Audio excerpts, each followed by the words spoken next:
சென்னை மற்றும் புறநகர் பகுதிகளில் பரவலாக மழை பெய்தது. நீலகிரி, கோவை மாவட்டங்களில் இன்று மிக கனமழை பெய்யும் என்று வானிலை மையம் தெரிவித்துள்ளது.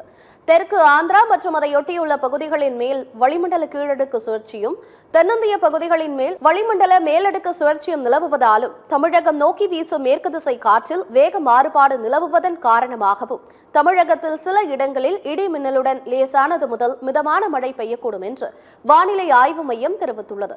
இந்நிலையில் சென்னை மற்றும் புறநகர் பகுதிகளில் நேற்றிரவு முதல் பரவலாக மழை பெய்தது. இதற்கிடையே நீலகிரி, கோவை மாவட்ட மலைப்பகுதிகளில் இன்று ஓரிரு இடங்களில் கன முதல் மிக கனமழையும், தேனி, தென்காசி, கன்னியாகுமரி, திருவள்ளூர், ராணிப்பேட்டை, வேலூர், திருவண்ணாமலை மாவட்டங்கள் மற்றும் திருநெல்வேலி மாவட்ட மலைப்பகுதிகளில் ஓரிரு இடங்களில் கனமழையும் பெய்யக்கூடும் எனவும் வானிலை மையம் கூறியுள்ளது. சென்னை மற்றும் புறநகர் பகுதிகளில் இன்று வானம் ஓரளவு மேகமூட்டத்துடன் காணப்படும் என்றும் நகரின் சில பகுதிகளில் இடி மின்னலுடன் லேசானது முதல் மிதமான மழை பெய்யும் வாய்ப்பு உள்ளதாகவும் வானிலை மையம் தெரிவித்துள்ளது.